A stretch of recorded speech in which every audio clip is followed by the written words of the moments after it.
Hello friends, स्वागत है आप सभी का home science classes with Mohini ma'am में। आज की जो क्लास है वो होगी हमारी, सभी जानते हैं कल से एनसीईआरटी स्टार्ट हुई है, तो उसी का और जो श्रम दक्षता शास्त्र प्रश्न उसके होंगे। आप जानते हो श्रम दक्षता शास्त्र से बहुत सारे प्रश्न बनते हैं, ठीक है ना, एर्गोनोमिक्स से। लेकिन यहाँ पर कुछ प्रश्न जो कल रह गए थे, तो कुछ मुश्किल से 5 या 6 प्रश्न होंगे, वो आज हम यहाँ पर कंप्लीट करेंगे, क्योंकि नहीं तो वो इनकम्प्लीट रह जाएगा। पार्ट है ये सारे फर्स्ट लेसन के ही, लेकिन फर्स्ट लेसन में कई पार्ट हैं, ठीक है। तो आज ही कंप्लीट इतना हो जाएगा, फिर हम श्रम दक्षता शास्त्र के सारे प्रश्न करेंगे, ठीक है। तो क्वेश्चन 1 है और बस जो भी नए जुड़े, क्योंकि एनसीईआरटी मुझे मालूम है कल से 2-3 बच्चे नए आए हैं, और मैंने इसीलिए स्टार्ट किया, मुझे मतलब ये उम्मीद थी कि एनसीईआरटी बच्चों की डिमांड रहती है। जो समझदार बच्चे वो समझते हैं एनसीईआरटी की वैल्यू, ठीक है। जो न्यू कॉम्पिटिटर हैं, कुछ भी रीज़न हो सकता है जिन्हें वैल्यू नहीं पता है, अभी नादान है, लेकिन जो पुराने हैं उन्हें पता है एनसीईआरटी की वैल्यू, ठीक है। तो नए लोग जो भी आए वो ज़रूर सब्सक्राइब करें, क्योंकि हम आपके लिए अगर एक बार भी ये नहीं सोच रहे हैं कि ये इंपॉर्टेंट चीज़ें मैं आपको बता रही हूँ, ठीक है, तो आपको भी हमारे चैनल को सपोर्ट करते समय बिल्कुल भी कुछ नहीं सोचना चाहिए, ठीक है। तो हाल ही में भारत के सर्वोच्च न्यायालय ने किसे तीसरे जेंडर के रूप में मान्यता दी है? क्वेश्चन 1 है, क्या पार जेंडर को दी है, या फिर ट्रांसजेंडर को दी है, पार लैंगिक को दी है, या उपर्युक्त सभी को दी है मतलब। तो आप सभी जानते हो जो जेंडर शब्द होता है ना, ये हमारी क्या है, एक रचना है जो सामाजिक रूप से बनाई गई है, ठीक है। सामाजिक रूप से मतलब कैटेगराइज कर दिया गया है 3 लोगों को। एक कह सकते हैं स्त्री है, एक है पुरुष है, और तीसरा ये थर्ड जेंडर है, जिसको अभी तक किसी भी बात में, किसी भी चीज़ में बहुत ज़्यादा बराबरी का हिस्सा नहीं मिला था। लेकिन हाल ही में सर्वोच्च न्यायालय ने उनको उनके अधिकारों के लिए मतलब तीसरे जेंडर के रूप में मान्यता दे दी। उन्हें हम पार जेंडर भी कहते हैं, ट्रांसजेंडर भी कहते हैं, पार लैंगिक भी कहते हैं, तो उपर्युक्त सभी होगा। और जो हम लोग नॉर्मल भाषा में बोलते हैं तो आप जानते हो किन्नर वगैरह बोलते हैं, लेकिन हम उन्हें रिस्पेक्ट देते हैं, तो इसलिए हम पार जेंडर, ट्रांसजेंडर या पार लैंगिक ये नए शब्द दिए गए हैं, ठीक है। इससे अब हम उनको पुकारेंगे, ठीक है। समझ में आई होप आ गया होगा। इनको एक और का नाम दिया गया है पारधानिक, ठीक है। पारधानिक, ये धा है, ओके। पारधानिक जेंडर भी इसको कहते हैं। तो ये ध्यान रखिएगा, ऐसे प्रश्न बन जाते हैं। अभी तक ये बना भी नहीं है, तो उम्मीद भी है कि बन सकता है। एनसीईआरटी से न्यू प्रश्न ये, ओके, क्योंकि कब तक हर प्रश्न थोड़ी ना रिपीट किया जाएगा, 1-2 कर दिए जाते हैं। 20% 30% लोगों का मानना है जो एक्सपर्ट हैं कि टीजीटी और पीजीटी में एनसीईआरटी मान लो या फिर पीवाईक्यू मान लो, 30% तक रिपीट होने के चांसेस रहते हैं, लेकिन 70% नए प्रश्न आते हैं, तो उनमें ये शामिल हो सकता है। 2 नंबर का जो प्रश्न है, निम्नलिखित में से कौन सामाजिक पहचान पर आधारित है? ए है जेंडर, बी है सेक्स, सी है क्रोमोसोम, डी है निम्न में से सभी। तो आप जानते हो जिसने नहीं पढ़ा है वो जेंडर और सेक्स को एक ही समझता है, ठीक है ना। लेकिन जो सेक्स है वो हमारी जैविक संरचना आप मान सकते हो, जो भी जनन कार्य है उनमें भाग लेता है, ठीक है। जो लिंग होता है या जिसे हम सेक्स कहें, ये जनन क्रियाओं में भाग लेता है, इसीलिए इसको जैविक वर्ग से जोड़ा जाता है, ठीक है ना। आनुवंशिकी इसी में आ जाएगी आपकी, जनन अंग इसमें आ जाएंगे, ओके। मतलब जो बच्चे के एक निर्माण का प्रोसेस है वो सेक्स के अंतर्गत आता है, ठीक है। लेकिन बच्चा पैदा हुआ, अब वो किस सेक्स का है, वो किस जेंडर का है, लड़की है, लड़का है मतलब मादा है, या फिर नर है, मेल है या फीमेल है, या थर्ड पर्सन है, कौन है, ये जेंडर बताता है, ठीक है ना। तो ये हमेशा ध्यान रखिएगा। इस प्रश्न का आंसर क्या होगा? A option, gender. क्योंकि सामाजिक पहचान की हम बात कर रहे हैं, ठीक है। इसको तो मैं समझा रही थी अभी तक आपको। आंसर क्या होगा? A option, gender. क्यों? क्योंकि सामाजिक पहचान आपको जेंडर दिलाएगा, ठीक है ना। सामाजिक पहचान आपको जेंडर से मिलेगी, ओके। तो ए ऑप्शन यहाँ पर सही होगा। जिसको नहीं पता होगा वो उसमें जेंडर और सेक्स में कंफ्यूज हो सकता है, उन्हें लगता है एक ही ये दोनों चीज़ें। क्वेश्चन 3 है, निम्नलिखित ग्रामीण उद्योग में सर्वश्रेष्ठ ग्रामीण उद्योग का पुरस्कार किसे दिया गया? ए ऑप्शन है मसाला उद्योग को, बी है खाखरा उद्योग को, सी है लिज्जत पापड़ उद्योग को, या डी है उद्योग डिटर्जेंट उद्योग होगा यहाँ पर। ठीक है, तो कौन सा आंसर यहाँ पर सही होगा? सबसे बढ़िया आंसर है लिज्जत पापड़। ठीक है, लिज्जत पापड़ को ग्रामीण उद्योग में सर्वश्रेष्ठ ग्रामीण उद्योग पुरस्कार से सम्मानित किया गया है। और यहाँ पर महिलाओं द्वारा अगर बात करें संचालित एक संगठन, अच्छा ये आया कहाँ से प्रश्न? ये महिला सशक्तिकरण के जो प्रयास हैं, जिन्होंने अपनी दम पर आगे बढ़ने की कोशिश की और साथ ही साथ और लोगों को भी रोजगार से जोड़ा। ठीक है, तो एक ये नारी सशक्तिकरण या महिला सशक्तिकरण के पॉइंट ऑफ व्यू से ये प्रश्न है आपका।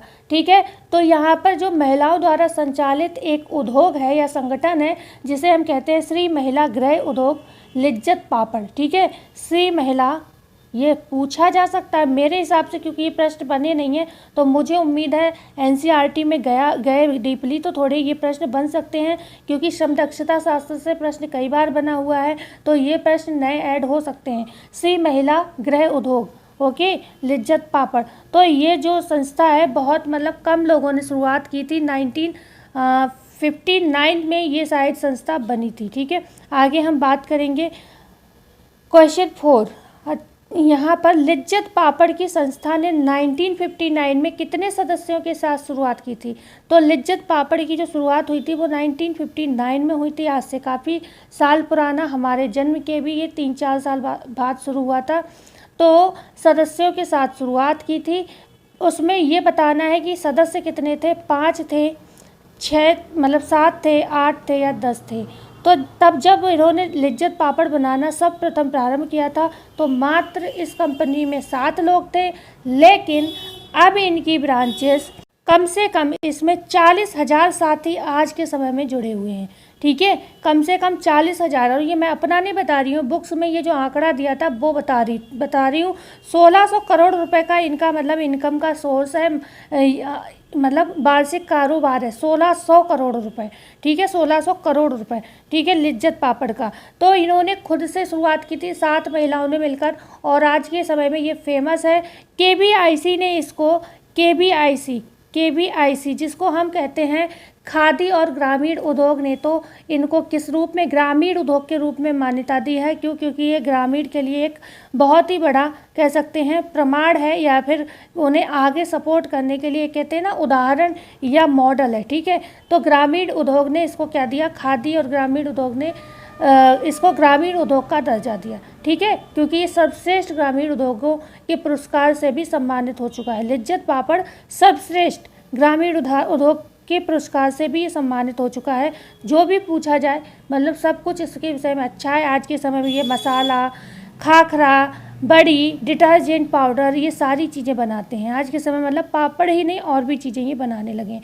क्वेश्चन 5 है यहाँ पर, प्रश्न नंबर 5, बाल श्रम समानता किस आयु के बालक द्वारा की गई आर्थिक गतिविधि को कहा जाता है? जब हमारे यहाँ चाइल्ड लेबर आप जानते हो बहुत चलता है, तो किसको हम चाइल्ड लेबर के अंतर्गत रखेंगे? ठीक है, बाल श्रम के अंतर्गत रखेंगे। तो आपको एक आयु यहाँ पर एज बतानी है। ठीक है, क्या 10 वर्ष से कम बच्चे को हम कहेंगे ये चाइल्ड लेबर का वर्क कर रहा है, मतलब बाल श्रम कर रहा है, या 15 वर्ष से कम, या 14 वर्ष से कम, या फिर 16 वर्ष से कम, किसको हम ये कहेंगे? तो यहाँ पर जो आपका आंसर होगा वो होगा बी ऑप्शन, 15 वर्ष से कम। ठीक है, आप जानते हो एक अंतर्राष्ट्रीय संगठन है, अंतर्राष्ट्रीय श्रम संस्था, जिसको हम ILO कहते हैं, या इंग्लिश में हम इसको कह सकते हैं इंटरनेशनल लेबर ऑर्गेनाइजेशन। ठीक है, इंटरनेशनल लेबर ऑर्गेनाइजेशन। तो उन्होंने ये दिया है कि अगर 15 वर्ष से कम कोई बच्चा है और वो श्रम कर रहा है, कहीं भी होटल में कर रहा है, किसी फैक्ट्री में कर रहा है, किसी खान में कर रहा है, तो उसे बाल श्रम के अंतर्गत रखा जाएगा, और जो ये काम करवाएगा उसके लिए कानूनी कार्रवाई है। ठीक है, सब चीज़ों का प्रावधान यहाँ पर किया गया है। ठीक है, तो एक मोटे तौर पर अगर प्रश्न बनता है कि बाल श्रम किसको कहा जाता है, तो 15 वर्ष से कम व्यक्ति का जो एज का बच्चा है काम करेगा उसको कहा जाता है। और आपको एक चीज़ और बता दूं कि अलग अलग देशों में ये जो समय है या टाइम पीरियड अलग अलग है। ठीक है ना, तो अगर हम अपने देश की बात करें तो प्रश्न शायद बना है, हाँ बना है। क्वेश्चन 6 है, ऊपर के पोर्शन में एक्चुअली गर्मी बहुत होती है, तो मैं नीचे क्लास ले रही हूँ तो शोर बहुत आता है।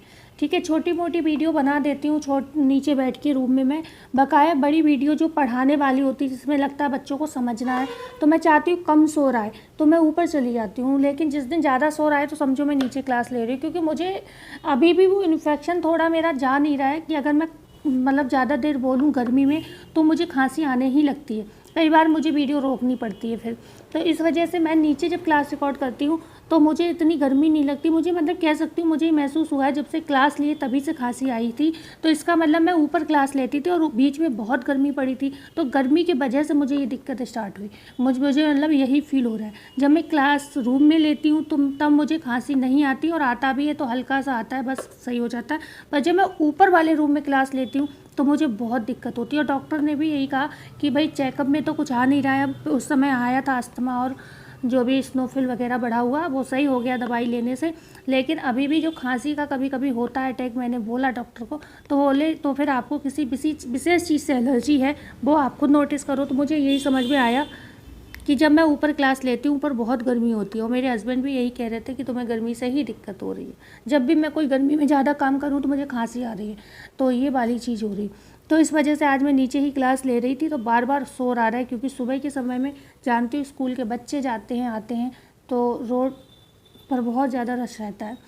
तो भारत में बाल श्रम की आयु समानता रखी गई है। भारत में बताना है 10 वर्ष, 12 वर्ष, 14 वर्ष, 16 वर्ष। तो हमारे यहाँ जो शिक्षा का अधिकार है वो भी 14 वर्ष तक है, तो वही है 14 वर्ष से अगर कम का बच्चा है और वो काम कर रहा है किसी भी ऐसी जगह जो डिफ़िकल्ट, जैसे घर के काम हो गए छोटे मोटे, स्कूल से आया बच्चा अपने पेरेंट्स के साथ खेतों में हल्का बहुत काम करा रहा है, अपने पेरेंट्स का कोई बिजनेस है उसमें थोड़ी बहुत हेल्प कर रहा है, या घर में जैसे लड़कियां हैं अपनी मम्मी पापा की हेल्प कर रही हैं छोटे मोटे कामों में, तो वो बाल श्रम में नहीं आएगा।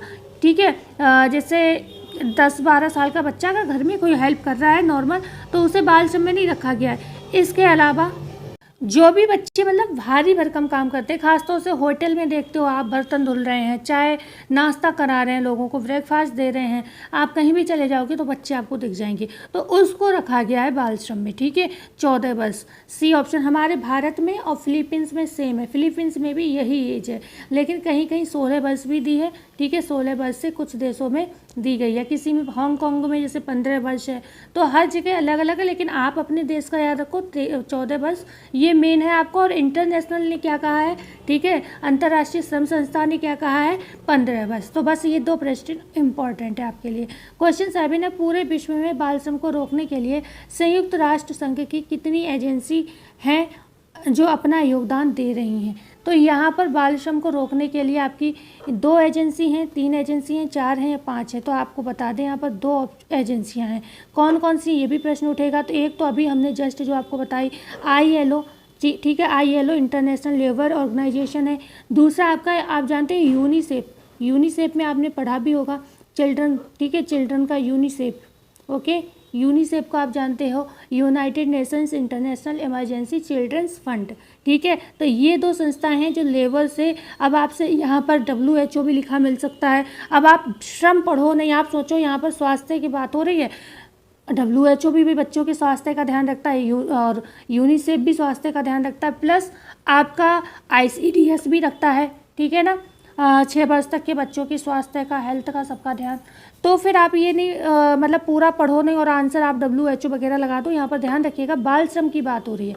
ठीक है, जो चाइल्ड लेबर है उसकी बात चल रही है, तो चाइल्ड लेबर में ILO और यूनिसेफ वर्क करेगा। ठीक है, तो ये चीज़ क्लियर रखिएगा, क्योंकि कुछ क्वेश्चन जो होते हैं एक जैसे लगते हैं और हम आंसर वही सोच के कर देते हैं। क्वेश्चन 8,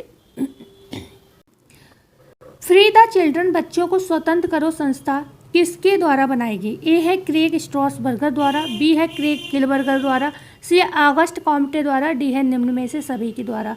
तो फ्री द चिल्ड्रन, या फिर हम कह सकते हैं बच्चों को स्वतंत्र करो, ये नारा दिया है, और इन्होंने एक साइट तैयार की है जिसमें बच्चों के अधिकारों के लिए ये काम करते हैं। जो बच्चे ऐसी जगह फंसे हुए हैं जो इस तरीके के काम करते हैं, ओवरलोडेड, ठीक है, तो उनको रोकने के लिए ये जो संस्था तैयार की है, ये की है किसने, क्रेग किलबर्गर ने। और आपको जानकर हैरानी होगी, ये मात्र कितने वर्ष के हैं, ये खुद 13 वर्षीय हैं।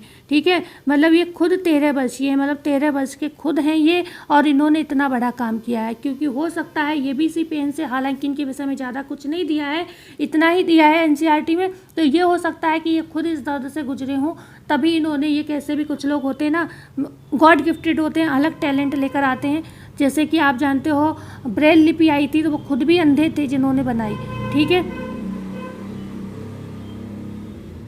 बहुत शोर आ रहा है आज। तो ब्रेल लिपि जो बनाई थी वो खुद भी अंधे थे। अब सोचो, जो जिस दर्द से गुजरता है वो उस विषय में ज़्यादा समझ पाता है, ठीक है। तो ये खुद तेरे बसी हैं, और इन्होंने फ्री द चिल्ड्रन या बच्चों को स्वतंत्र करो एक संस्था बनाई है।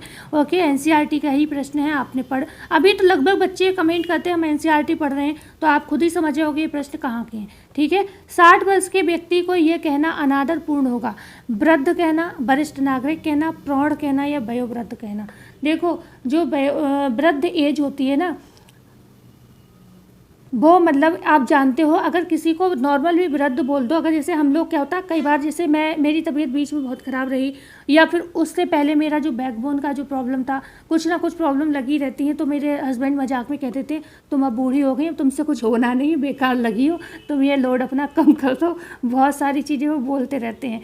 तो मैं बेशक वृद्ध नहीं हूँ, लेकिन फिर भी जब परेशान हो और इस तरीके से कोई बोले, तो उस समय फील आता है कि भले ही ये भी गलत नहीं लगता है कि वो गलत कह रहे हैं, क्योंकि सिचुएशन ही ऐसी हो गई कि एज अभी 30 क्रॉस किया है और दिक्कतें इतनी सारी हैं शरीर में, तो लगता है ना। लेकिन आप सोचो, भाई सच में जो वृद्ध है उसको वृद्ध वृद्ध बोलोगे तो उसे कितना फील होगा, ठीक है। तो यही शब्द जो है अनादरपूर्ण कहा गया है, क्योंकि जो शब्द हम लंबे समय से, हालांकि वृद्ध भी कुछ सोच के ही रखा गया होगा, लेकिन एक होता है जैसे कि हम लोग, जो लोग फिजिकली कोई प्रॉब्लम होता है, हैंडीकेप्ड होते हैं, तो हम उनको कहते हैं कि क्या बोलते हैं, अपंग बोलते हैं उनको नॉर्मल भाषा में, तो वो गलत है ना, अजीब लगता है, हमें सुन के अच्छा नहीं लगता है, तो उसके लिए क्या शब्द दिया गया, दिव्यांग।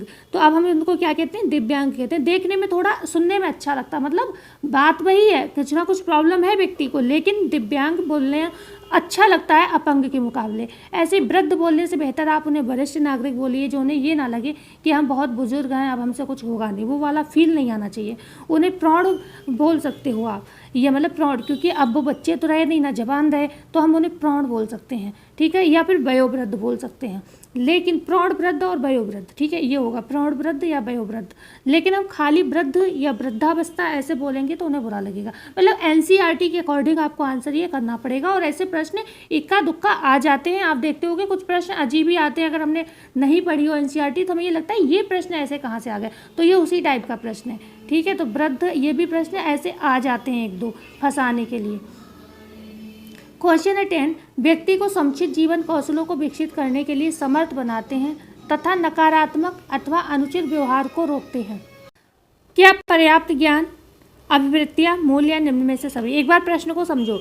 व्यक्ति को समुचित जीवन कौशल को विकसित करने के लिए, मतलब जो कोई भी व्यक्ति है उसके जीवन में जो कौशल होते हैं ना, जीवन कौशल होते हैं ना, उनको विकसित करने के लिए या उन्हें समर्थ बनाने के लिए तथा नकारात्मक अथवा अनुचित व्यवहार को रोकने के लिए इनमें से क्या चीज़ महत्वपूर्ण है, ऐसे समझो, ठीक है ना। जो हम अनुचित व्यवहार करते हैं, ठीक है, नकारात्मक हमारी सोच होती है, लोगों के प्रति जो नज़रिया होता है, तो उसको हम कैसे बदल सकते हैं, कैसे अपना व्यवहार चेंज कर सकते हैं, ठीक है। क्या क्या गुण होने चाहिए, तो पर्याप्त ज्ञान होना चाहिए, व्यक्ति के अंदर अभिवृत्तियाँ होनी चाहिए, उनके मूल्य होने चाहिए, ठीक है। ये जब तीनों मिल जाते हैं तभी आपके अंदर जीवन कौशल विकसित होता है, ठीक है। इन तीनों की देन है जीवन कौशल, ये जो जीवन कौशल आप पढ़ रहे हो ये तीनों की देन है, जीवन कौशल विकसित होता है। जब आपके अंदर सच में जीवन कौशल विकसित हो जाएगा तब आप क्या करोगे, आपका योग्यता और व्यवहार चेंज हो जाएगा, ठीक है, योग्यता और व्यवहार चेंज हो जाएगा, ओके।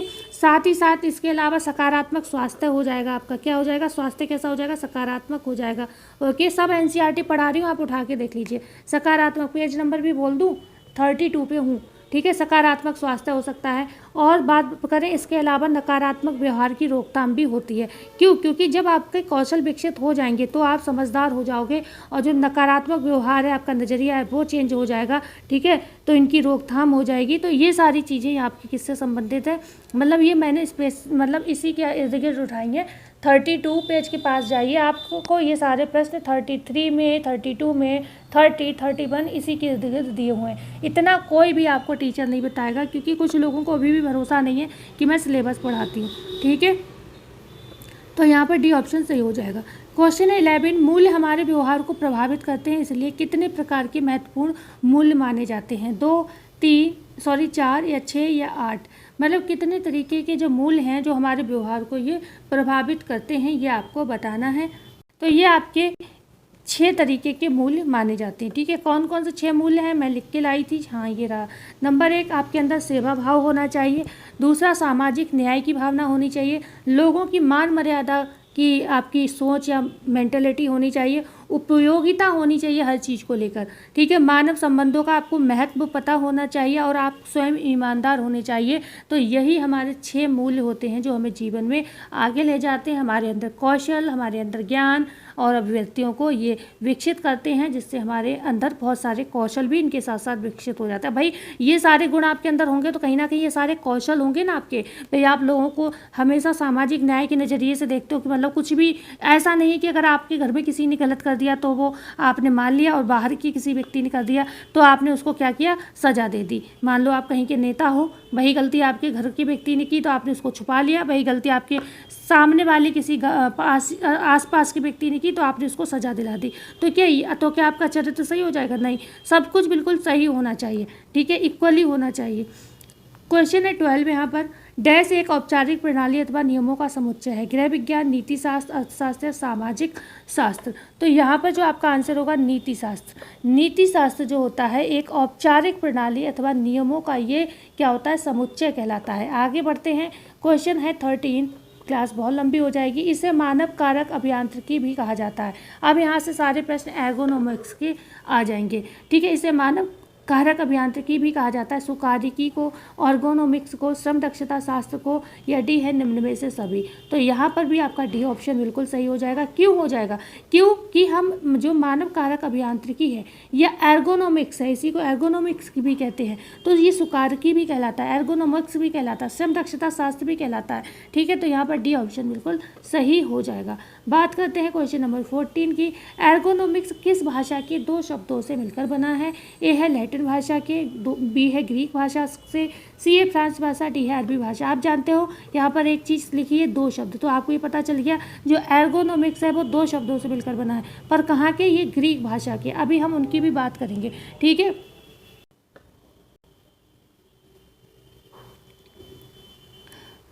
उसका प्रश्न मैंने नहीं डाला है, मुझे लगा प्रश्न डाल दिया, तो मैं यहीं पर बात कर लेती हूँ।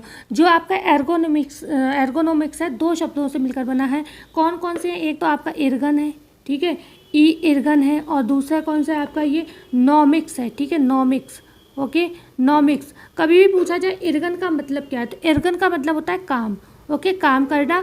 और जो नॉमिक्स है इसका मतलब क्या होता है? प्राकृतिक नियम के आधार पर। ठीक है, प्राकृतिक नियम, ओके, मतलब प्राकृतिक नियम, क्योंकि इंसान कोई मशीन नहीं है। ठीक है, इंसान कोई मशीन नहीं है, ओके, तो प्राकृतिक नियम की एक इंसान का जो शरीर है उस अकॉर्डिंग ही काम किया जाए। ठीक है, प्राकृतिक जो भगवान ने गॉड गिफ्टेड है उसी के अकॉर्डिंग काम किया जाए। ठीक है, तो यहाँ पर आप जानते हो इसीलिए जो सुकारिकी होता है या एर्गोनोमिक्स होता है ये मानव और मशीन के बीच सामंजस्य बिठाने का काम करता है कि मानव अलग है और मशीन अलग है। आपने ये प्रश्न पढ़ा होगा ना, आया है PYQ में, मानव और मशीन के बीच सामंजस्य कौन बिठाता है? एर्गोनोमिक्स बिठाता है।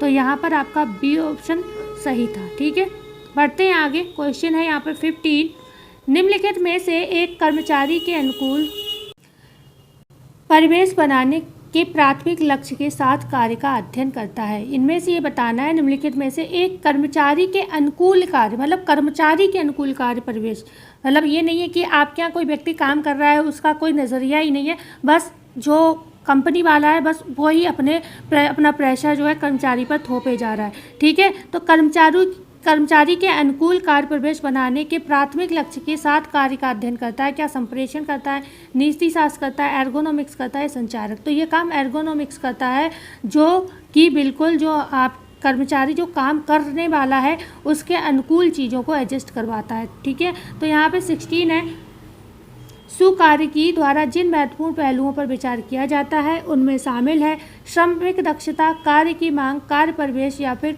उपर्युक्त सभी। तो जिन महत्वपूर्ण पहलुओं पर विचार किया जाता है तो वो यहाँ पर तीनों ही शामिल है। ठीक है, ये भी शामिल है, श्रमिक दक्षता होनी चाहिए, कार्य की मांग होनी चाहिए और कार्य का परिवेश भी एक तैयार रखना चाहिए जिससे काम अच्छे से हो सके। ठीक है, तो यहाँ पर डी ऑप्शन आपका उपर्युक्त सभी सही होगा।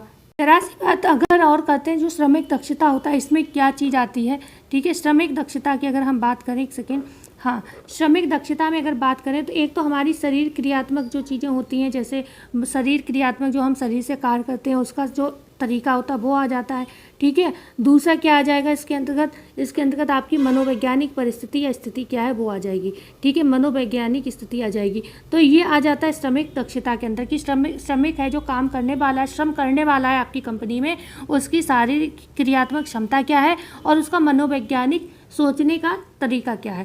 और कार्य की मांग में आप जानते हो क्या आ जाएगा, इसमें प्रकृति की जटिलता आ जाएगी, ठीक है, प्रकृति की जटिलता आ जाएगी, ओके।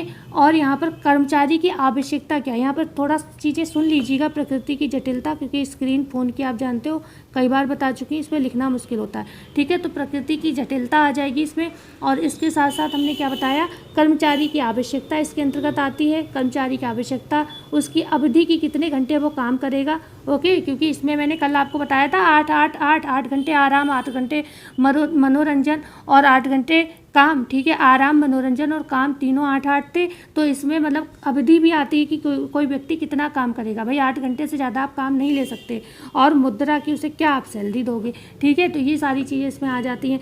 कार्य परिवेश के अंतर्गत अगर हम बात करें क्या क्या चीज़ें आएंगी, तो कार्य का आप उसे परिवेश जो प्रदान कर रहे हो, क्या उसमें शोर तो नहीं है बहुत, उसका मौसम कैसा, आर्द्रता वगैरह, वहाँ पर गर्मी ठंड कैसी है, ठीक है, उस तरीके की आपको व्यवस्था, बड़ी बड़ी कंपनियों में देखते होगी व्यवस्थाएं होती हैं, ठीक है, ऐसा नहीं आपको ठंड में बिठा के काम कराएंगे। प्रकाश, ताप, ये सारी चीज़ें देखी जाती है, क्यों, क्योंकि ये मानता है कि मानव जो है वो मशीन नहीं है, मशीन अलग है और मानव अलग है, उसी का अध्ययन ये करता है, ठीक है। तो यहाँ पर कर्मचारी के अकॉर्डिंग चीज़ें सारी की जाती हैं कि कर्मचारी को कोई भी काम करने में प्रॉब्लम ना हो। तो उसमें श्रमिक दक्षता भी आती है, कार्य की मांग भी आती है, कार्य परिवेश भी आता है। तो डी ऑप्शन हमारा ऑलवेज करेक्ट। बात करते हैं आगे 17 क्वेश्चन की।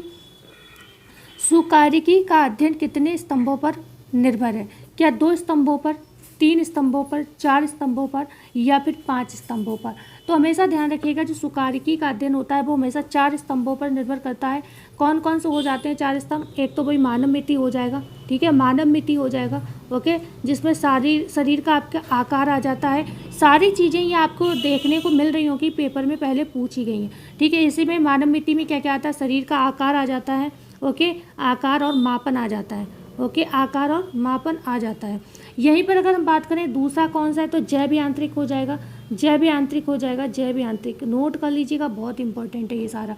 जैव यांत्रिक में आपकी पेशी कंकाल की संरचना वगैरह आ जाती है कि गतिविधियाँ की किस तरीके से आप काम करते हो, ठीक है, उसकी गतिविधियाँ आ जाती हैं, पेशी कंकाल की गतिविधियाँ आ जाती हैं, ठीक है, क्योंकि व्यक्ति कई तरीके के होते हैं, सारे व्यक्तियों की जो कंकाल तंत्र का जो संरचना वो एक जैसा नहीं होता, कुछ फिजिकल हैंडीकेप्ड भी होते हैं, ठीक है, तो ये आ जाते हैं। उसके बाद बात करेंगे शरीर क्रिया विज्ञान, इसी में आता है, और औद्योगिक मनोविज्ञान, ये 4 आ गए, ठीक है, मानव मिति, जैव यांत्रिक, शरीर क्रिया विज्ञान और औद्योगिक विज्ञान।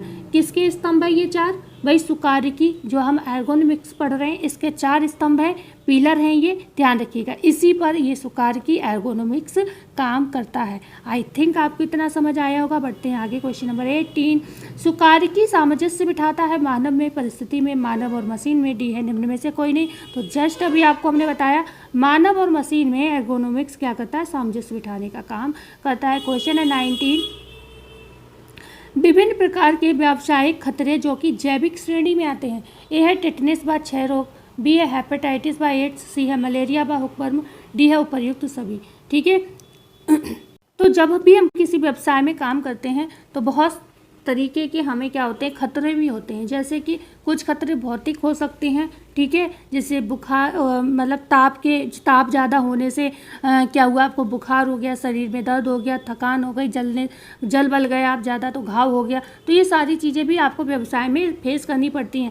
आपको क्या लगता है कि सारे काम जो व्यवसाय होते हैं वो आराम से बैठ के किसी ऑफिस में करने होते हैं और इसी में बैठ के नहीं, बहुत से काम ऐसे होते हैं जो बहुत ख़राब स्थिति में बहुत जगह ऐसी हैं जो बड़े बड़े आप जानते हो प्लान चलते हैं लोगों के, वो क्या ऑफिस में ही बैठ के चलते हैं भाई। जो आप मजदूर वर्ग कोई ले लो, देखो जाके कैसे कैसे धूप में गर्मी में हर जगह काम कर रहा है, तो वहाँ पर बहुत तरीके की समस्याएं उन्हें फेस करनी पड़ती हैं। ठीक है, अगर हम मजदूर का उदाहरण दें, आप जानते हो धूप है, बारिश है, गर्मी है, सब में काम करता है वो। ठीक है, कुछ रासायनिक व्यावसायिक खतरे भी होते हैं, कुछ जैविक खतरे भी होते हैं, कुछ यांत्रिक होते हैं, कुछ मनोवैज्ञानिक होते हैं। अब आप यहाँ पर जैविक खतरा पूछा जा रहा है, तो अब आपको ये बताना है कि जैविक खतरा कौन कौन से होते हैं। टिटनेस तथा क्षय रोग होते हैं, हेपेटाइटिस व एड्स होता है, मलेरिया व हुक्मर्म होता है, उपर्युक्त सभी। तो यहाँ पर ये सारे ही आपके जो हैं क्या जैविक खतरे हैं, क्योंकि जो टिटनेस और क्षय है ये जीवाणु से होने वाला जैविक खतरा है। ठीक है, जीवाणु से होने वाली समस्या है।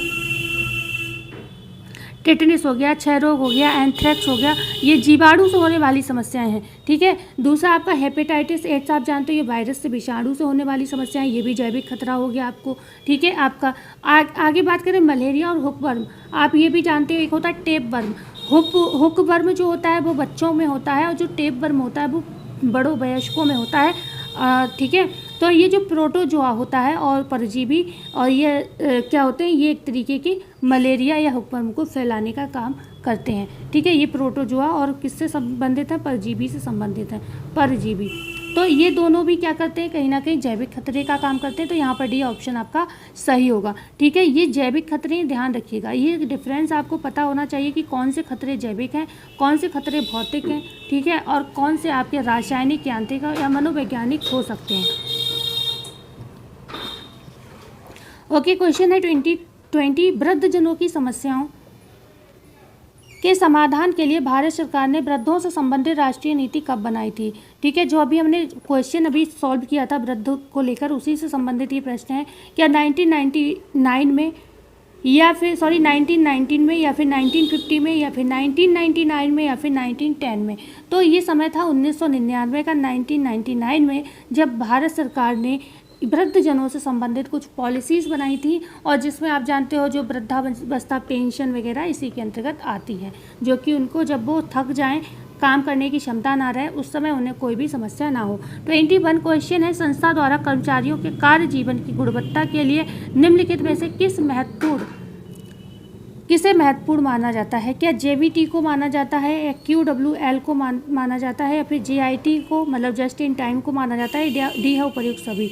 तो यहाँ पर क्या है, यहाँ पर क्वालिटी और वर्किंग लाइफ, यहाँ पर आंसर जो है आपका बिल्कुल सही होगा, B option, quality of working life. Question है 22, कर्मचारियों को उनके काम के लिए प्रोत्साहन देने के लिए आवश्यकता है सामाजिक प्रोत्साहन की, बी है मनोवैज्ञानिक प्रोत्साहन की, सी है आर्थिक प्रोत्साहन की, डी है निम्न में से सभी। तो जब भी आप किसी भी कर्मचारी को प्रोत्साहित करना चाहते हैं उनके काम के लिए, तो यहाँ पर ये सभी सही होगा। उन्हें सामाजिक प्रोत्साहन भी, मनोवैज्ञानिक प्रोत्साहन और आर्थिक प्रोत्साहन आप सारे दे सकते हो, जिससे वो और ज़्यादा अच्छे से काम करेंगे। बात करते हैं क्वेश्चन नंबर 23 की, एक व्यक्ति के जीवन में जीवन कौशल की महत्वपूर्ण आवश्यकता क्यों है। क्या दैनिक आवश्यकताओं को समझने के लिए, या फिर बी है चुनौतियों से निपटने के लिए, सी है परिस्थितियों में जीवन को प्रोत्साहित तथा स्वास्थ्य एवं कल्याण के लिए, डी है निम्न में से सभी। तो यहाँ पे भी आपका सभी सही होगा। क्यों सही होगा, क्योंकि आप समझते हो कि जीवन कौशल, अभी हमने जस्ट बात की थी, जीवन कौशल अगर किसी के अंदर विकसित हो जाता है, ठीक है, तो उसके जीवन में बहुत सारे महत्वपूर्ण रोल वो अदा करेगा। जो दैनिक जीवन में जो भी समस्याएं आती हैं, जो भी आवश्यकताएं हैं, वो आराम से उसको पूरी कर सकता है, क्योंकि उसके अंदर कौशल है। चुनौतियों से वो निपट सकता है, ओके, और जो भी परिस्थितियों में जो परिस्थितियाँ आती हैं हमारे जीवन में, तो उनको मतलब सही कर सकता है, स्वास्थ्य एवं कल्याण में अच्छा काम कर सकता है। तो डी ऑप्शन सही होगा। क्वेश्चन है यहाँ पे 24, कार्यस्थल पर आवश्यक प्रक्रिया कौशल, सॉफ्ट स्किल सीखना महत्वपूर्ण है, क्यों। क्या उत्पादकता पूर्ण कार्य के लिए, बी है प्रभावी ढंग से सीखने के लिए, स्पष्ट संप्रेषण के लिए, या फिर डी है निम्न में से सभी। तो कार्यस्थल पर आवश्यक प्रक्रिया कौशल, जब भी हम कार्यस्थल पर कोई भी कार्य करते हैं तो सॉफ्ट स्किल्स डेवलप होने के लिए, या फिर कौशल को अच्छे से यूज़ करने के लिए, मतलब कोई भी काम हमें अच्छे से करने के लिए वहाँ पर कौशल सीखना होता है, ठीक है। तो वो क्यों महत्वपूर्ण है, तो हम उससे उत्पादकता पूर्ण कार्य कर सकेंगे, प्रभावी ढंग से किसी भी कार्य को अगर सीख लेंगे तो उतने ही प्रभावी ढंग से कर भी सकेंगे उसको, और स्पष्ट संप्रेषण भी कर सकेंगे। कई बार हम कोई कंपनी ज्वाइन करते हैं, ज्वाइन तो कर लेते हैं, लेकिन हम अपनी बात समझा नहीं पाते हैं, दूसरे की समझ नहीं पाते हैं। तो अगर आपके अंदर कौशल होगा या सॉफ्ट स्किल्स पहले से ही आपने उस कंपनी से संबंधित, कार्यस्थल से संबंधित ले रखी होंगी, तो आपको ये सारे कामों में दिक्कत नहीं होगी। और इसीलिए आप जानते हो बहुत सारे प्रशिक्षण कार्यक्रम हम लेते हैं जब भी हम किसी कंपनी में, जैसे हमें अभी TGT PGT करना था तो हम B.Ed वगैरह करके आए, क्यों? क्योंकि हम वहाँ पर चीज़ें सीख कर जाएँ। ठीक है, ऐसे आप समझ सकते हो। क्वेश्चन है 25, रचनात्मक तथा नवाचार को विकसित करने और आगे बढ़ाने की विधियां हैं। प्रत्यक्ष अनुभव व ललित कलाएं। B है विचार मंथन व प्रश्न पूछना। C है चिंतन कल्पना व सपनों में खो जाना। D है निम्न में से सभी। तो यहाँ पर ये सभी ऑप्शन सही होगा, D। ठीक है, और ऐसा नहीं यही ऑप्शन सही है, और भी बहुत सारे इसमें ऑप्शन है जिसकी हम बात कभी करेंगे और क्लास में, क्योंकि बहुत बोर्ड पर लिखना हो जाता है मुश्किल उंगली से, और फिर क्लास भी बहुत लंबी हो गई, इतनी लंबी क्लास आप लोग देखते भी नहीं हो। तो रचनात्मकता तथा नवाचार को विकसित करने के लिए प्रत्यक्ष अनुभव होने चाहिए, ललित कलाएं भी आनी चाहिए, विचार मंथन भी होना चाहिए, चीज़ों को समझकर आंसर देना, प्रश्न पूछने की कला भी होनी चाहिए, और चिंतन कल्पना भी होनी चाहिए। चिंतन करना, कल्पना करना मतलब समझना, सोचना चीज़ों को। ओके, सपनों में खो जाना भी होता है, डी है यहाँ निम्न में से सभी होगा। ठीक है, ये राइट आंसर होगा। तो क्लास कैसी लगी ज़रूर बताइएगा। मिलते हैं कल ऐसे ही वीडियो के लिए। NCERT ही हम कल भी करेंगे, और आपका सभी का ये सपना था NCERT कैसे भी मिल जाए, तो वो पूरा हो गया, क्योंकि बुक ही आने में, मैंने जहाँ से बुक की थी बुक आने में ही बहुत दिन लग गया, लेट हो गया बहुत ज़्यादा। तो ये बुक ही मुझे 3-4 दिन पहले मिली है। ठीक है, तो मैंने आपको, क्योंकि मैंने आपको बोला कई दिन पहले था, लेकिन बुक ही नहीं आ पाई, बुक ही आई NCERT की 4-5 दिन पहले, तो मैंने इसको फिर कल से स्टार्ट किया। ठीक है, तो मिलते हैं फिर। जाते जाते लाइक शेयर एंड सब्सक्राइब। धन्यवाद।